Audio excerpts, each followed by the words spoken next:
Hey, everybody there at home. Welcome to Return Us, where the world of building meets the world of possibility. Once again, I'm Marvin. I'm William McCoy, co-host of Returnus. And here's a headline that you guys will probably have already seen, but we want to bring it up in this episode this week. Again, our podcasts are on Spotify and YouTube, so catch us there. But Amazon is cutting 14,000 corporate jobs as it ramps up AI. Um, but for founders, this isn't just news, it's an opportunity, right? So we'll be discussing that today on the podcast, the Returners podcast. And so, Marvin, dive into it. Like, what are your thoughts on this? Yeah, man, we're going to dive into why the strongest startup movement right now might be kicking in right now. And, as Will alluded to, stuff's getting cut. So, right now, the corporations, they're all retrenching, they're re strategizing. And the bottom line is that in layman terms means they're getting rid of people. So, let's go. Let's get ready. Let's get prepared. What are we going to do, Will? So, here's a real quick version of what's happening, right? So, break it down.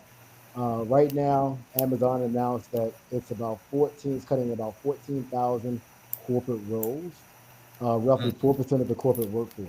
Now, there are people out there saying it's going to be actually more than that, actually more than double that, closer to 30,000.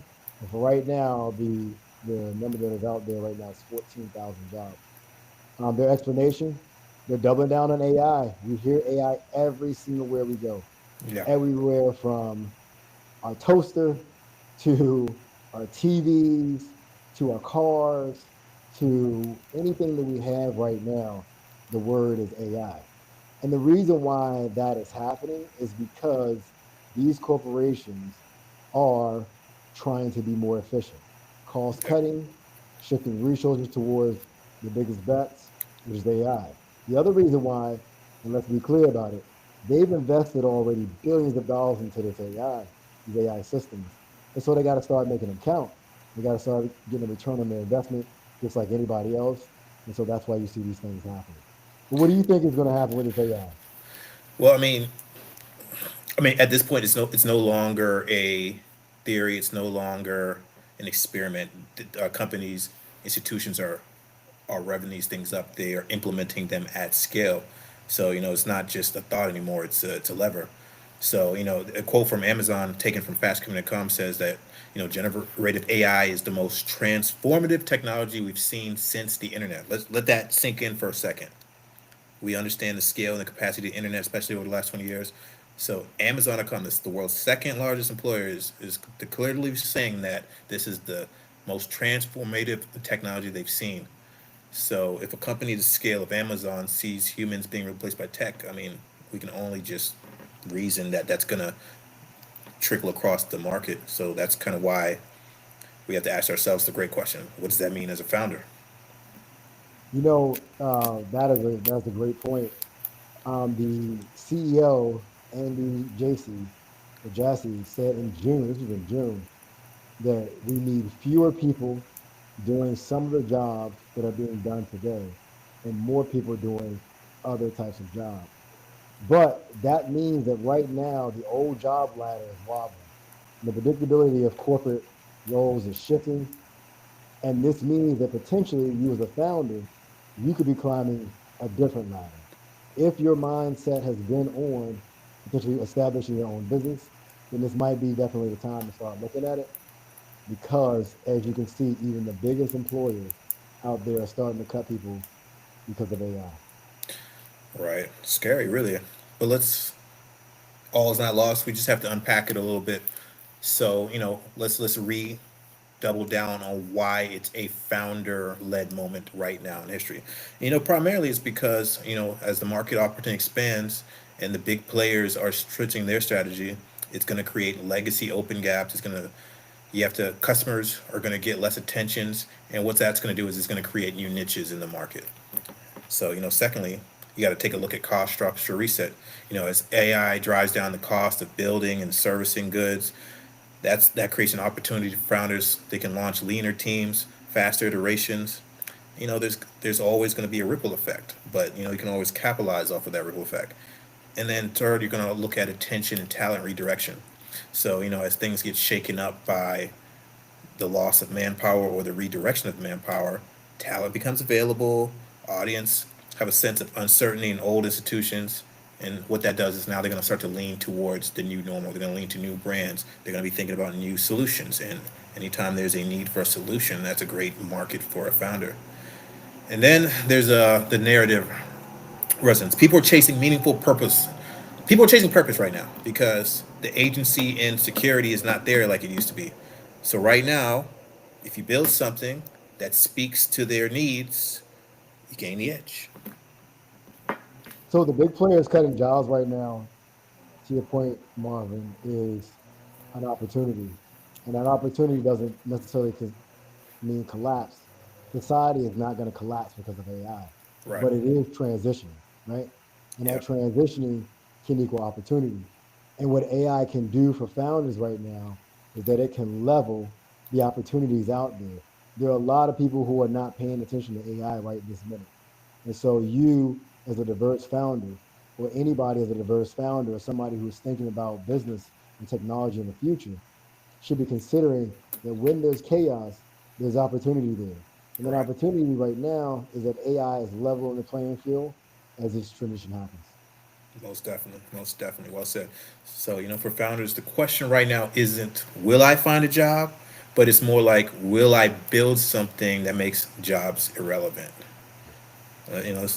Let's take them into talking about those sort of opportunities. Will. So opportunities, what do they look like in real practice? Well, here are three founder play things that you can possibly do that can help you trigger the shift, right? Human plus AI services. With corporations cutting roles, many organizations still need human judgment plus AI tools. Founders can build platforms where AI augments humans rather than replace them entirely. So that means that instead of getting rid of somebody completely, we're not there yet, we're getting there. You can have types of companies that include human AI. Would that include the human role plus AI as a tool? An example of that I would give you is there are companies out there that we're working with right this minute who are looking at ways to make forms, specifically forms for SEC and submitting to FINRA, easier. But it still requires a human touch, according to FINRA, to be able to review those forms and those documents before you can submit them to the SEC, right? Yep. Well, with that capability of AI reviewing the document first, and then the human saying, okay, I've reviewed the document. Now let me go ahead and see what it said and also go back through.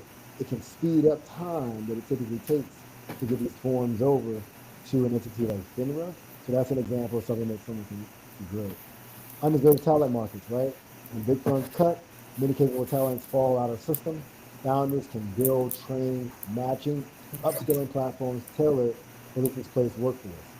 Again, an example of that. I know a guy right now that I follow on TikTok. He's a data company, right? He deals with AI, and he's targeting trying to help people who are interested in AI come into his company so that he can, the people who are going to be displaced by through this AI transition can now go out and find jobs, but then also work within his corporation.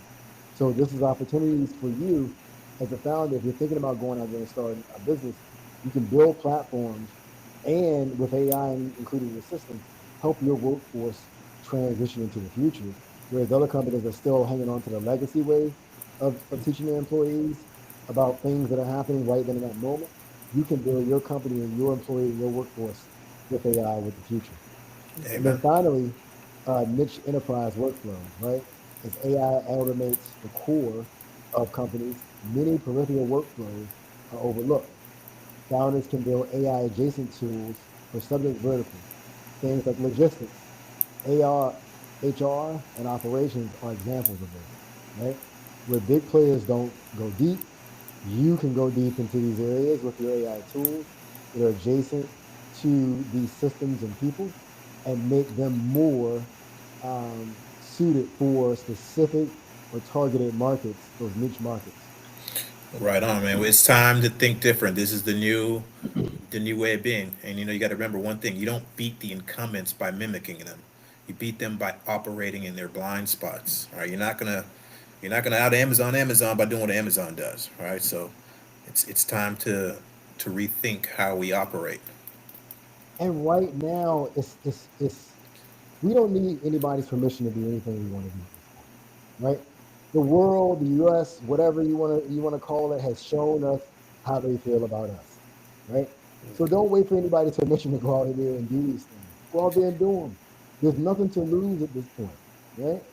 You Amen. launch lean, you plug into the transitions, and you iterate. You keep doing the same thing over and over and over again. Once you get your skill down in this future, this transition of AI, you just continue to iterate those ideas until eventually you are a disruptor and you're not even worried anymore about the permission. You are the disruptor. You are the creator at this point. Yeah, man. Well said, Will.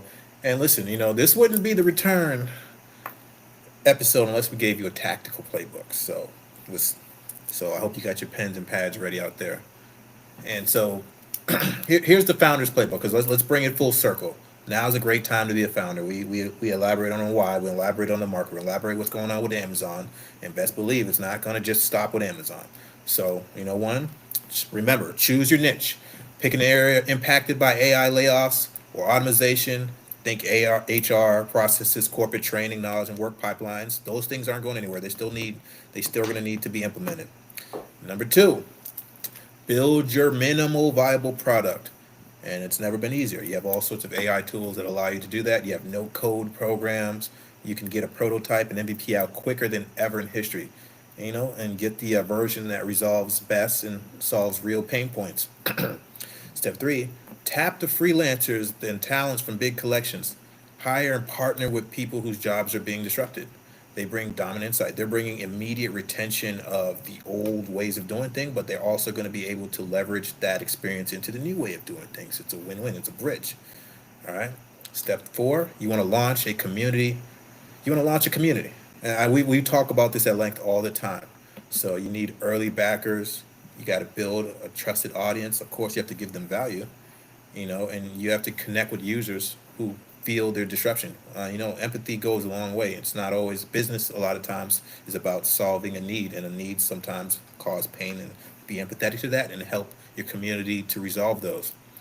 And number five, pre-fund via crowdfunding or other micro investors.